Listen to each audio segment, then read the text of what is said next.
오늘의 말씀은 사도행전 5장 40절에서 42절 말씀입니다. 그들이 옳게 여겨 사도들을 불러들여 채찍질하며 예수의 이름으로 말하는 것을 금하고 놓으니 사도들은 그 이름을 위하여 능욕받는 일에 합당한 자로 여기심을 기뻐하면서 공회 앞을 떠나니라.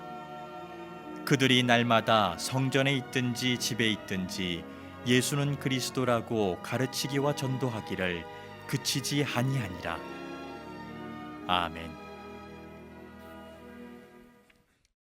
우리는 흔히 성공이라는 단어를 떠올리면 어떤 걸 제일 많이 연상하느냐? 돈 많이 벌고, 그리고 좋은 위치에 오르고 남들로부터 부러워할 만한 인기를 얻으면 그것을 성공이다 라고 정의한다, 이런 인식을 제일 많이 가지고 있습니다. 그래서 수많은 사람들이 그런 식의 성공을 향해 지금도 달려가고 있습니다. 그런데 조금 더 우리가 깊이 생각해 보면 그 많은 돈과 지위와 남들이 부러워하는 그 인기라고 하는 게 과연 우리 인생의 행복을 보장해 주는 걸까? 그게 진짜 성공일까? 라고 물으면 그렇다라고 솔직하게 대답을 우리는 못합니다. 왜? 우리가 가지고 있는 그 고정관념, 성공은 돈 많고 남들이 부러워하는 지위와 인기를 갖는 것은 소위 우리 눈을 가리고 있는 성공의 안대들을 끼고서 보는 거기 때문에 그렇습니다. 그 성공의 안대를 벗으면 그게 행복이거나 그게 성공이 아니라는 것을 다 아는데 그 안대를 끼고 있기 때문에 그것이 성공이라고 착각하고 있다는 거죠. 그러면 만약에 그 안대를 벗어버리면 진짜 행복은 뭘까라는 것을 사람들이 발견하게 돼요. 그게 오늘 사도행전 5장 후반부의 이야기를 통해서 소개되고 있습니다. 자, 지난 시간에 아나니아와 삽비라 부부의 이야기를 통해서 하나님의 살아계심을 체험한 이 초대교회 예루살렘 교회는 더 하나가 됩니다. 그리고 내 것, 네 것 이렇게 나누지 않고 서로 섬기고 또 통용하고 그러면서 따뜻한 공동체. 불과 몇 주 만에 이 예루살렘 도시에서는 있을 수 없는 엄청난 유명한 교회가 되었습니다. 그리고 사람들은 여전히 영적으로 목마른 사람들이 이 예루살렘 교회를 계속 찾아오게 되죠. 이런 상황 속에서 오늘의 이야기가 시작이 됩니다. 자, 17절 18절에 이렇게 시작하죠. 대제사장과 그와 함께 있는 사람, 즉 사두개인의 당파가 사도들을 잡아다가 옥에 가두었더니, 대제사장과 사두개인들이 부리는 군인들이 갑자기 예루살렘 교회를 쳐들어와서 사도들이라는 것은 예수님의 12제자를 말하는 거죠. 그 사도들을 잡아다가 감옥에 집어넣었다는 거예요. 아무 문제 없을 줄 알았던 이 예루살렘 교회에 또 다른 박해가 시작이 된 것입니다. 많은 사람들이 저항했습니다. 그런데 정작 끌려가는 사도들은 당당했습니다. 왜 그러느냐? 이미 이 공회에서 자기들을 붙들어다 놓고 재판을 하고 감옥에 가두어도 살아계신 하나님께서 자기들을 지키시고 또 성령님께서 함께 하시는 것을 직간접으로 경험했기 때문에 그 경험이 그들을 두려워하지 않게 하는 거예요. 그래서 그들은 감옥에 갇혔는데 정말 거기가 감옥이 아닌 교회라고 생각하고 안방이라고 생각하고 편안하게 찬송 부르다가 기도하다가 잠이 들었습니다. 감옥 안에서. 여러분, 그럴 수 있습니까? 감옥 끌려간 날 아무 일 없다는 듯이 기도하고 찬송하다가 깊은 잠에 들 수 있습니까? 그만큼 편안함을 느꼈다는 거예요. 그런데 그렇게 깊은 잠이 들었는데 누군가가 자기들을 흔들어 깨우는 거예요. 자다 말고 눈을 비비고 일어나 보니 한눈에도 분명히 천사였습니다. 천사가 조용히 자신을 따라오라고 손짓을 합니다. 그래서 사도들이 이 천사를 따라가는 거예요. 그런데 웬일입니까? 분명히 보초들이 감옥 앞에 2중 3중으로 서 있는데 마치 자기들이 지나가는데 투명 인간처럼 지나가는 것을 이 보초들이 못 보는 거예요. 그뿐이 아니에요. 천사와 함께 지나가면 영화의 한 장면처럼 감옥의 문이 저절로 철커덕 철커덕 열리는 거예요. 그래서 결국은 감옥에 갇혀있던 그들이 털끝 하나 상하지 않고 감옥을 빠져나오게 됐다. 이게 오늘의 이야기예요. 자, 그동안 이 사도들은 예수님과 함께 같이 지내면서 수많은 기적을 경험한 사도들입니다. 그런데 그 많은 기적들 가운데 오늘 같은 기적은 처음이에요, 자기들도. 그러니까 얼떨떨한 거예요, 이게. 지금 자기들이 기적의 주인공이 되었지만 이런 일을 처음 겪다 보니까 자기들도 도대체 어떻게 이런 일이 일어날 수 있지? 그리고 당황해합니다. 그때 당황해하는 그 사도들에게 천사가 분명한 메시지를 전합니다. 그게 20절에 나옵니다. 가서 성전에 서서 이 생명의 말씀을 다 백성에게 말하라.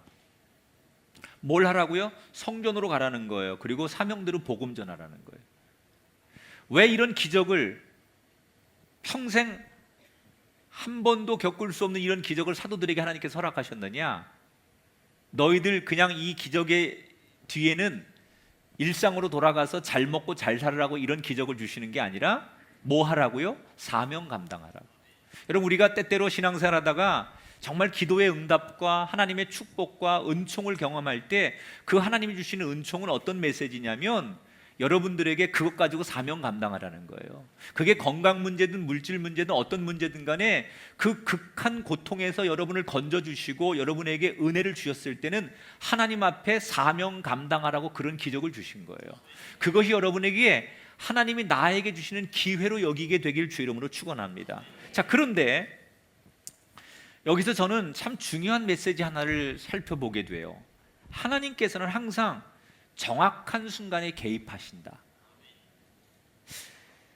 우리 생각에는, 여러분, 내 생각엔 이런 생각이 들죠. 하나님이 기왕 우리를 감옥에서 꺼내주실 거면 감옥 들어가자마자 꺼내주시지. 아니면 내일 공회원들 앞에서 재판할 때 엘리야의 제단에 불이 내린 것처럼 하나님의 살아계심을 다 보여줘서 그들이 막 혼비백산하게 한 다음에 기가 막힌 때 우리에게 하나님이 살아 역사하심을 보여주시지. 그게 우리 생각이에요. 우리의 생각은 좀 더 빨리든지 아니면 조금 더 뒤에든지 그때 하나님이 우리 인생에 개입하시고 도와주는 것을 우리는 원해요. 그런데 하나님은 달라요. 하나님의 타이밍에 우리 인생에 개입하신다는 거예요. 그러니까 분명한 것은 우리는 하나님 앞에 이것을 원하지만 하나님은 분명히 우리 삶에 개입을 하시는데 우리의 타이밍과 하나님의 타이밍이 다르다는 거예요. 그런데 우리는 항상 하나님 앞에 내 스케줄에 맞춰서 내 타이밍에 맞춰서 하나님이 역사하기를 기도하고 기다리는 거예요. 여러분, 아닙니다. 진정한 신앙인은 내 스케줄에 하나님을 맞추는 것이 아니라 나의 삶을 하나님이 언제든지 개입하실 수 있도록 하나님의 타이밍에 내 인생을 맡기는 거예요. 오늘 여러분의 인생이 여러분의 뜻대로 되지 않는다 할지라도 실망하지 마십시오. 하나님의 스케줄과 하나님의 타이밍에 여러분의 인생에 반드시 개입해 주실 것입니다. 그게 건강의 문제든 그게 여러분 자녀의 문제든 그게 물질의 문제든 여러분이 지금 다 사방이 막혀 있는 감옥과 같은 인생일지라도 하나님이 개입하시는 순간 그 문이 열리게 될 줄 믿습니다. 여러분의 인생 속에 이 복음을 접하신 여러분의 삶에 하나님이 개입하시는 순간 물질 문제, 건강 문제, 관계의 문제, 자녀의 문제가 열려지게 되시기를 주의 이름으로 축원합니다. 자, 그러면 여기서 우리가 한번 구조적으로 보지요. 이 사도들은 예수님의 제자들이에요. 그리고 끊임없이 예수님을 죽였고 다시 그 예수님의 제자들인 이 사도들을 괴롭히는 공회원들, 대제사장과 바리새인들, 이 사람들은 왜 계속해서 이 사도들을 그렇게 괴롭히는 걸까? 물론 종교적으로 들어가면 같은 하나님을 믿지만 대제사장이나 사두개인들은 예수 그리스도를 받아들이지 않는 거예요. 부활을 믿지 않는 거예요. 그래서 하나님을 믿지만 구약의 율법을 믿거나 부활을 믿지 않는 것 때문에 종교적으로 조금은 노선이 다를 수 있어요. 그러나 같은 민족이에요. 더군다나 지금 로마의 지배를 받고 있는 국가적인 위기의 상황 속에서 같은 민족이에요. 그리고 같이 하나님을 믿는 사람들이에요. 그렇게 죽일 만큼, 그 사람들이 망하게 할 만큼 그런 원수의 관계가 아닌데 왜 그들은 무엇 때문에 그렇게 사도들을 재판을 통해서 죽이려고 하거나 망하게 하려고 하는 걸까? 이미 베드로와 요한을 한번 잡아다가 죽이고 싶었지만 실패했거든요. 그리고 다시 사도들을 12명을 잡아온 거예요. 왜 끊임없이 그들은 실패함에도 불구하고 사도들을 끝까지 죽이지 못해서 안달이 난 걸까? 무슨 명분이 있어서 그런 걸까? 그 이유가 17절에 나와요. 자, 볼까요? 다 마음에 시기가 가득하여. 시기가 뭐예요? 질투심이에요. 이 대제사장과 사두개인들의 마음속에 누구를 보고 질투하느냐? 예수님의 제자들 사도들을 보면서 질투심을 느끼는 거예요. 적어도 예수님이 이 땅에 오기 전에는 모든 이 유대 땅에서 종교적인 하나님과의 관계는 다 자기들의 손에 의해서 만들어졌어요. 자기들이 권력이고 자기들이 법이고 자기들이 모든 걸 통하는 문이었어요. 그래서 모든 사람들의 관심과 소위 인기와 존경을 한 몸에 받았던 사람들이에요. 그런데 어느 날 예수님이 등장함으로 인해서 자기들이 누렸던 인기와 명예와 이런 것들이 예수님께 쏠려가는 거예요. 그래서 그 예수님을 죽였죠. 그런데 그 예수님의 제자들이 그 죽은 예수를 팔아가면서 다시 예수님보다 더하게 자기들의 아성을 뺏어간다고 느끼는 거예요. 사람들은 끊임없이 자기들을 별로 대수롭게 생각하지 않고 저 갈릴리의 촌사람들, 자기들은 종교적 엘리트예요. 대도시 사람들이에요. 그런데 거기에 비하면 이 사도들은 저 갈릴리에서 온 촌사람들이고 교육도 받지 못한 사람들인데 저런 열등한 사람들에게 우리가 대중들에게 평가를 받아서 밀린다는 게 괴로운 거예요. 이유는 뭐예요?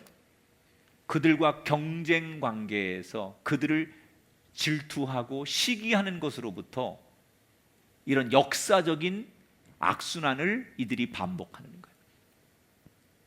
여러분, 사람들로부터 인정받고 대접받고 싶은 그 시기심, 그게 인류가 죄를 짓는 가장 큰 죄예요. 죄가요, 무슨 사회 정의와 공의 이런 것 때문에 사람들이 싸우는 게 아니에요. 아주 간단해요. 시기심 때문에. 그 작은 별것 아닌 질투심이 인간을 죽이기도 하고 역사의 죄인이 되는 거예요. 가인이 아벨을 죽인 것도 시기심 때문이에요. 사울이 다윗을 괴롭히는 것도 결국 질투심 때문에 그래요. 그러니까 우리가 살면서요, 하나님의 사람들이 가져야 될 가장 기본적인, 우리가 유혹으로부터 이기는 가장 좋은 성품 가운데 하나가 작은 질투심, 시기심 이런 것들을 극복하려고 노력해야 된다.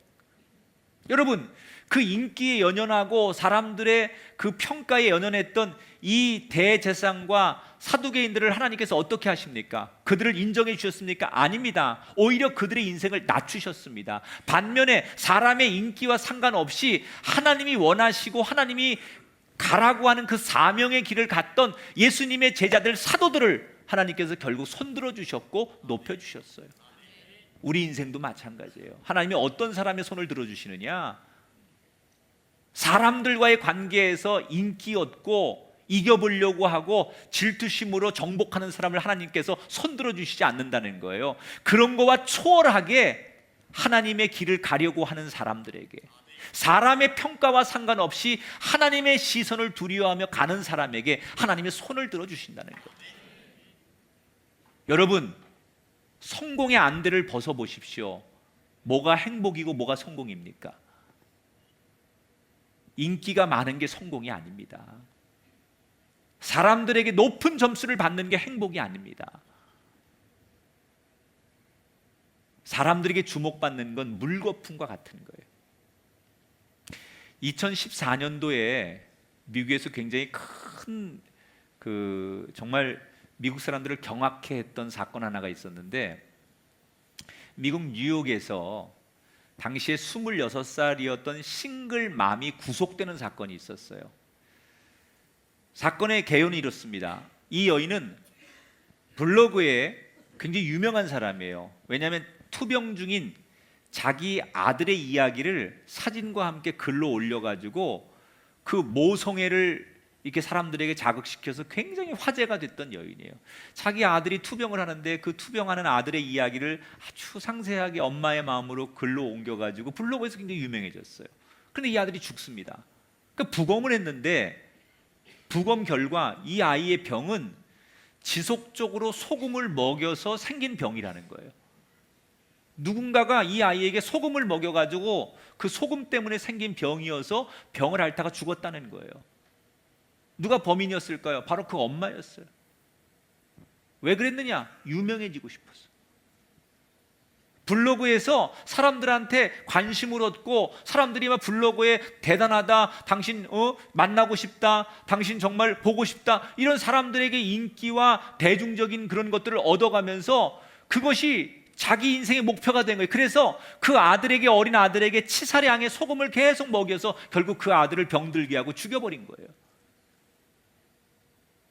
결국 징역 25년형을 선고받아 지금 교도소에 들어가 있습니다.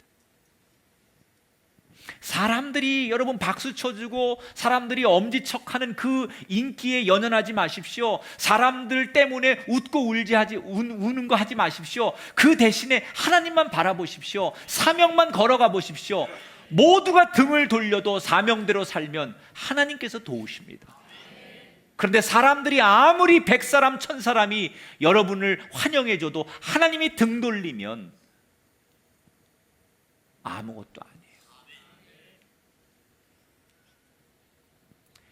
인기가 성공이 아니라 사명이 성공이에요.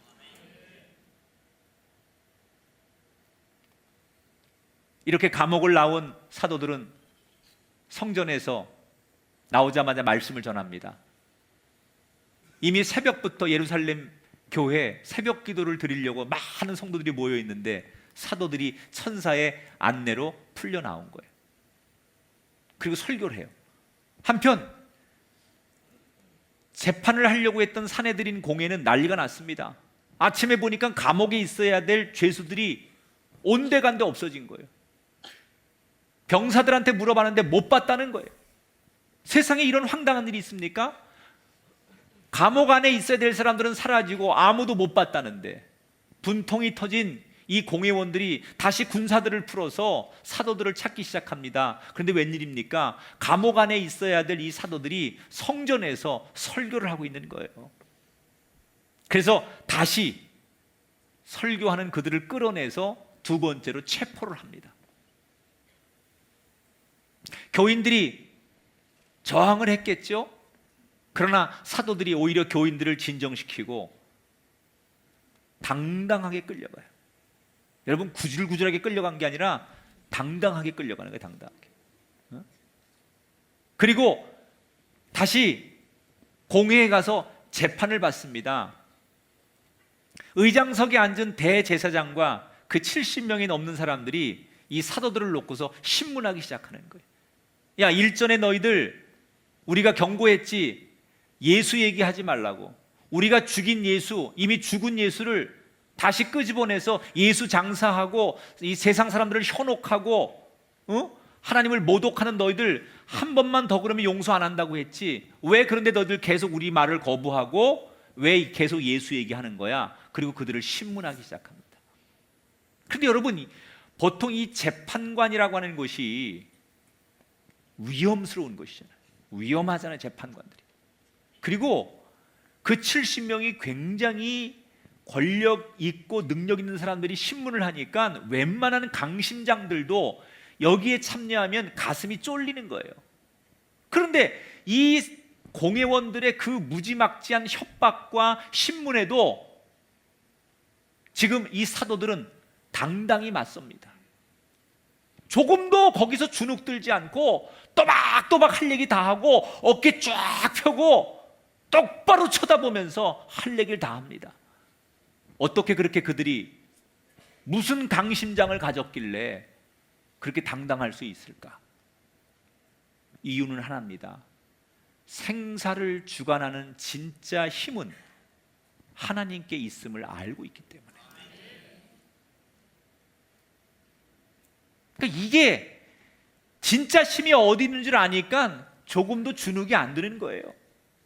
자, 재판이 진행이 계속됩니다. 그런데 재미있죠. 누가 주도권을 갖느냐? 반론을 펼치는, 변론을 하는 사도들이 오히려 재판에 주도권을 가지고 가는 거예요. 재판이 진행되면 진행될수록 재판관들이 주도권을 가지고 신문하고 몰아가는 게 아니라 거꾸로 지금 피고석에 나와 있는 이 사도들이 주도권을 가지고 오히려 이야기를 끌고 가는 거예요. 재판관들이 한마디 하면 10마디 해가면서 또박또박 반론을 제시하고 논리적으로 설명하고 그러니까 분위기가 시간이 가면 갈수록 누구한테 유리하느냐, 누가 봐도 이 사도들이 훨씬 더 유리하게 분위기가 흘러가는 거예요. 그러니까 자기들 뜻대로 재판이 진행이 안 되니까 흥분을 하죠, 이 재판관들이.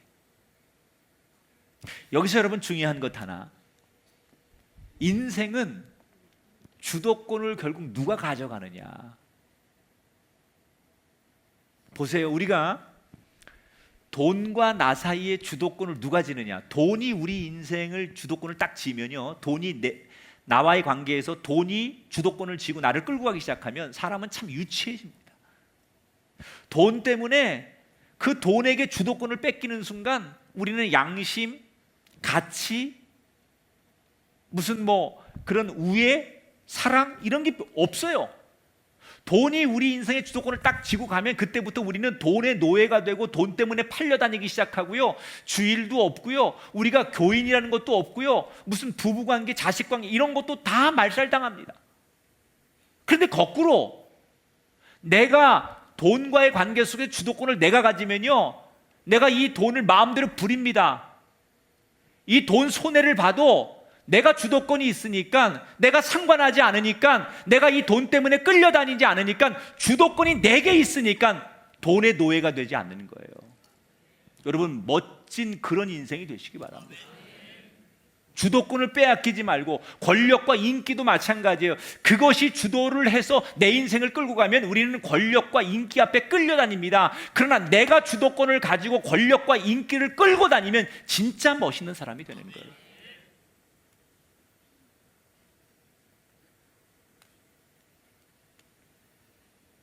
흥분을 하는 이 재판관들이, 재판이 점점 불리해지니까 그 중에 아주 강성인 재판관 몇 사람이, 야, 이 재판 길게 해봤자 우리 좋을 게 없으니까 밀어붙여. 우리가 다수인데 다수결의 원칙에 의해서 저놈들 예수처럼 신성모독죄로 사형에 처하면 내 죽여버리자. 그리고 강하게 몰아붙입니다.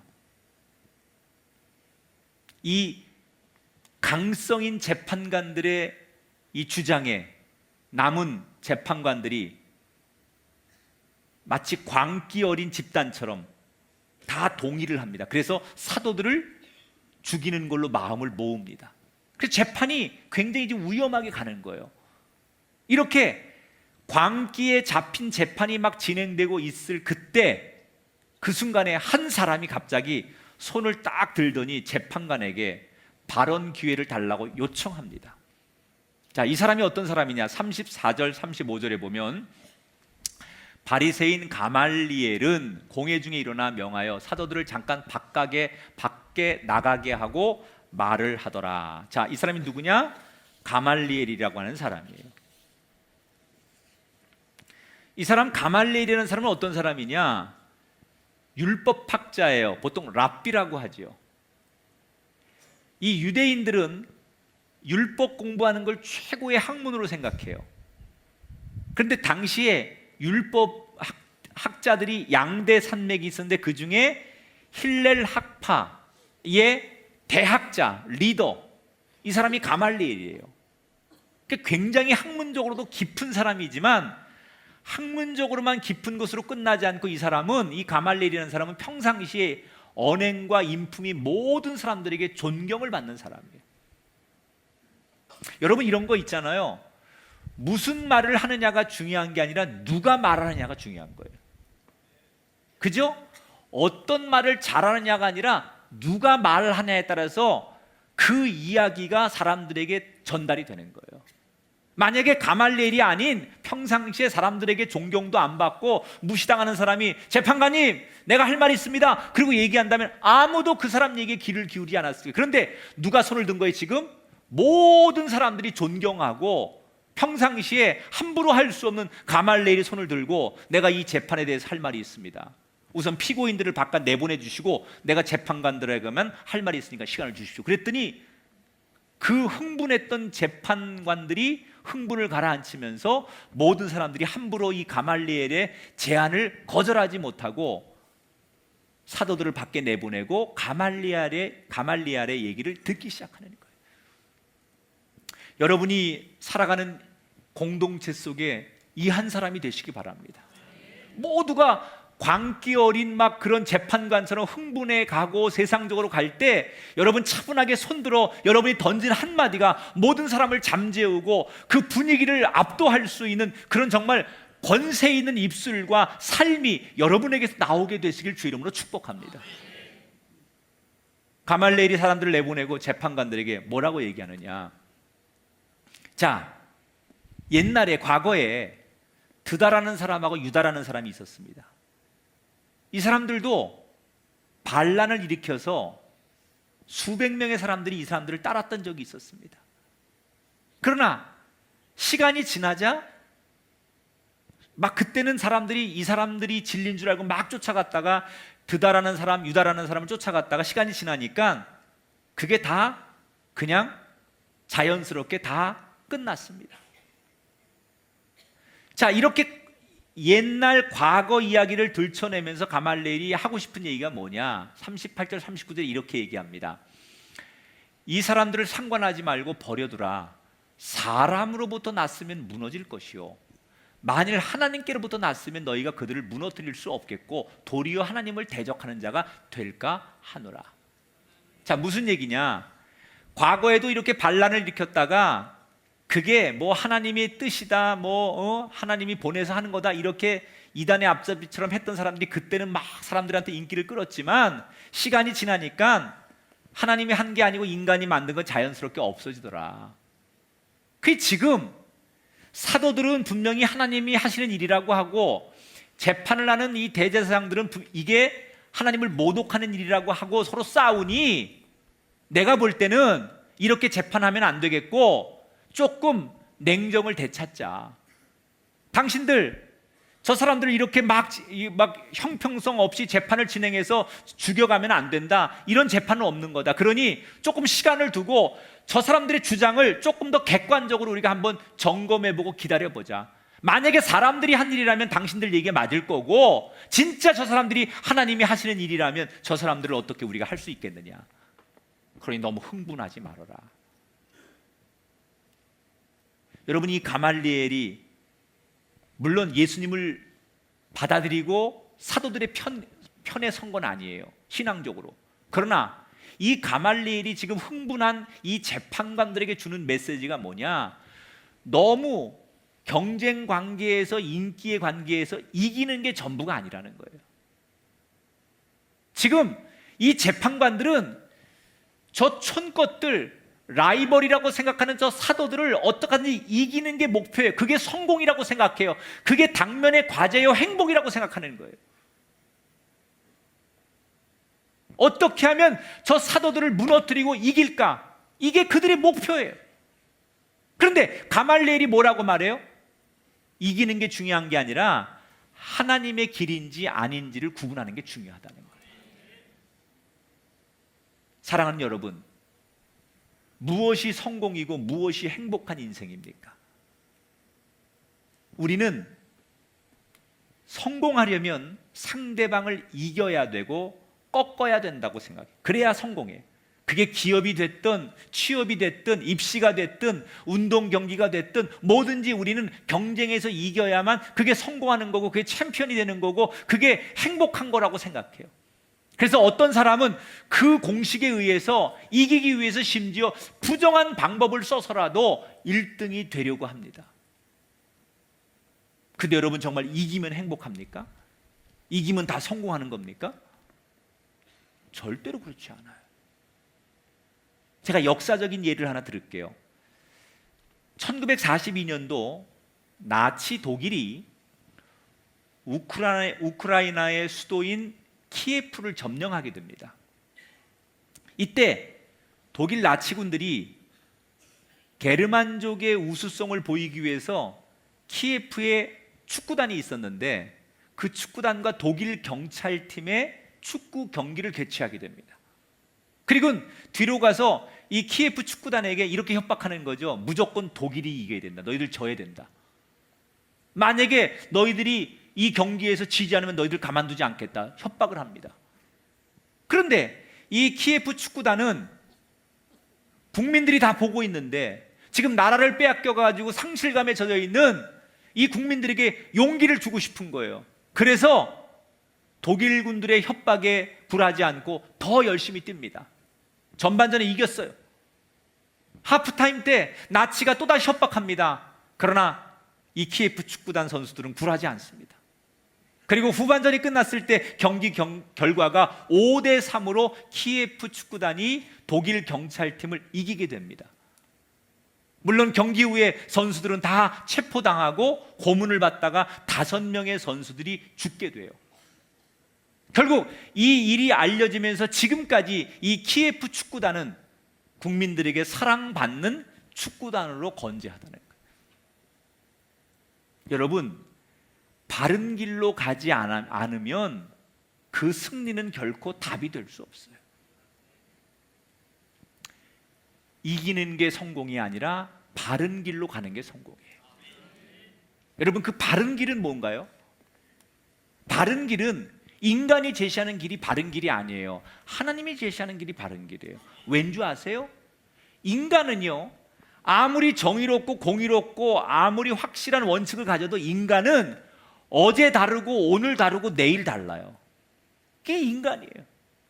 사람은 절대로 동일하지 않아요.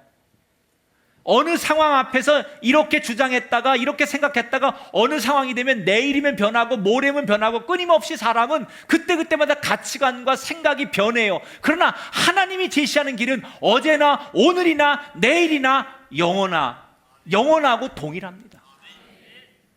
사람의 길은 그때그때마다 변하지만 하나님이 제시하는 길은 한 번도 바뀌지 않아요. 그래서 우리는 하나님의 길을 구하는 것, 그것이 성공하는 거고 그것이 행복한 길임을 깨달아야 될 줄 믿습니다.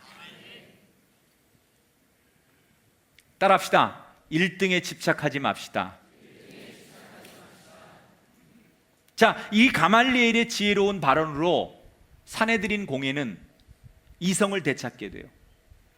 그래서 죽이려고 했던 그것을 포기하고 그래, 일단 살려보내자, 지켜보자. 그래서 재판을 다시 온순하게 그들을 석방하게 됩니다. 그런데 그냥 내보낼 수는 없고 이들에게 39대의 채찍을 가하죠. 40절에 보니까 사도들을 불러 채찍질하며 예수 이름으로 말하는 것을 금하고 놓아주었다. 왜 39대를 매질을 하느냐? 율법에 보면 한 번에 40대 이상의 채찍질을 못하게 돼 있어요. 그래서 마음보다 한 번 작은 39대 채찍질을 하는 거예요. 여러분이 만약에 채찍을 맞는, 우리식으로 말하면 진짜 막 곤장을 맞는 건데 살이 찢어지고 정말 온몸이 막 부서질 것 같은 매질을 당하는 사도들이 여러분이라면 어떤 마음이 들겠어요? 아니, 내가 나쁜 일을 한 것도 아닌데 왜 이런 일을 당해야지 억울할 거 아닙니까? 또 어떤 분은 하나님께서 어제는 천사를 통해서 우리를 감옥에서 아무 일 없이 꺼내주시더니 왜 오늘은 우리를 지켜주지 않는 거야? 기왕 살려주실 거라면 머리털 하나 상하지 않도록 지켜주셔야지 왜 하나님이 오늘은 우리를 매맞게 하시고 지켜주지 않는 거야? 이렇게 하나님을 원망할 수 있지 않겠습니까? 그게 당연한 마음 아니에요? 그런 감정이 들겠죠. 그런데 이 사도들은 그렇지 않아요. 전혀 다른 모습을 보여줘요. 41절 42절 볼게요. 사도들은 그 이름을 위하여 능욕받는 일에 합당한 자로 여기심을 기뻐하면서 공의 앞을 떠나니라. 뭐라고요? 매를 맞고 나오면서 주님 감사합니다. 복음 전하다가 이렇게 매 맞은 거 감사합니다. 그리고 두 손 들고 예수님을 찬양하며 재판관을 빠져나왔다는 거예요. 여러분, 어떻게 매를 맞으면서 억울한 그 감정을 웃음으로, 감사로 그렇게 이들이 표현할 수 있었을까요? 여러분이라면 그렇게 할 수 있습니까? 이들이 그렇게 할 수 있었던 이유는 뭡니까? 따라합시다. 확신 때문입니다. 무슨 확신이요? 예수는 그리스도시다. 그 확신. 예수님이 우리의 구원자시고 예수님이 그리스도이시고 예수님은 살아나셨고 그 살아나신 예수님께서 마지막 때 우리를 승리로 이끌 것을 확신했기 때문에 그 예수님이 이 땅에 왕으로 오셔서 진짜 영원한 나라의 왕으로 군림하셔서 우리 모두를 영원히 살게 할 거라고 하는 구원의 확신이 이 제자들에게 있었다는 거예요. 여러분, 인생을 살면서 제일 불행한 사람이 누군 줄 알아요? 확신 없이 사는 사람이에요. 자기가 하는 일에 대한 확신이 없고 자기 자녀들을 보면서 확신이 없는 부모들. 더 불행한 사람은 이렇게 주일날 예배를 드리고 찬송을 부르고 기도하면서도 하늘에 계신 우리 아버지여라고 하나님을 그렇게 불러놓고도 이 예배를 끝난 다음에 돌아가면서 자기 삶에 그 하나님이 내 삶에 개입하시고 나의 아버지가 되심을 확신하지 못하는 사람들. 몸은 여기 나와 앉아서 이렇게 지금 설교를 잘 듣는 것 같은데 여러분의 삶의 자리로 돌아가서 그 하나님이 나의 아버지이시고 예수가 그리스도라는 확신을 못하고 사는 사람들, 제일 불행한 거예요. 신앙인에게 최고 행복은 상황이 변하는 게 아니에요. 어떤 상황일지라도 예수는 그리스도시다. 이 땅의 진정한 왕은 예수님이시다. 이 확신이 있는 사람. 세상이 요동해도 나를 절대로 고아처럼 버려두지 않으시는 하나님의 사랑. 이것을 확신하는 사람. 그가 제일 행복한 사람이에요. 성공의 안대를 벗고 보면 뭐가 답인지 보여요. 뭐가 복된 인생인지 보여요. 따라합시다. 믿음으로 감사합시다. 우리가 이제 앞으로 사도행전을 쭉 계속해서 강의하다 보면 이 초대교회 성도들이 예수님을 전하다가 평탄하지 않은 삶을 다 만나요. 핍박과 고난과 매질과 죽음과 억울한 일을 많이 당해요. 그런데 그들은 굴하지 않아요. 예수 믿는 게 평탄하지 않은데 굴하지 않아요. 왠지 아십니까? 승리를 확신했기 때문에, 예수님의 살아계심을 확신했기 때문에. 나는 오늘 우리의 신앙에 정말 중요한 것은 이 확신이 필요하다는 거예요. 하나님은 그 믿음의 확신이 있는 사람을 그 시대의 사도처럼 들어 쓰시는 거지, 지식이 있거나 업적이 많거나 사람의 수가 많거나 돈이 많아서 그 사람을 아이콘으로 쓰시는 게 아니에요. 믿음의 확신을 가지고 있는 사람을 하나님은 그 시대마다 하나님이 쓰시는 사람으로 선택하시는 거예요. 여러분, 그 한 사람이 되시기를 주의 이름으로 축원합니다. 그 성공이라는 안대, 그걸 벗어보십시오. 인기가 성공이 아닌 게 보일 겁니다. 이기는 것만이 성공이 아니라는 게 보일 겁니다. 하나님이 주신 사명, 그리고 하나님이 허락하신 그 뜻, 이것이 보일 때 우리는 진짜 승리자가 되고 행복한 자가 될 수 있습니다. 부디 여러분 눈에 그 안대를 벗으십시오. 그리고 제대로 보십시오. 하나님이 보여주는 그것을 볼 수 있는 확신에 찬 이 시대에 주님이 오른손을 내밀어 붙잡고 싶은 그 사도들이 되시기를 주의 이름으로 축원합니다.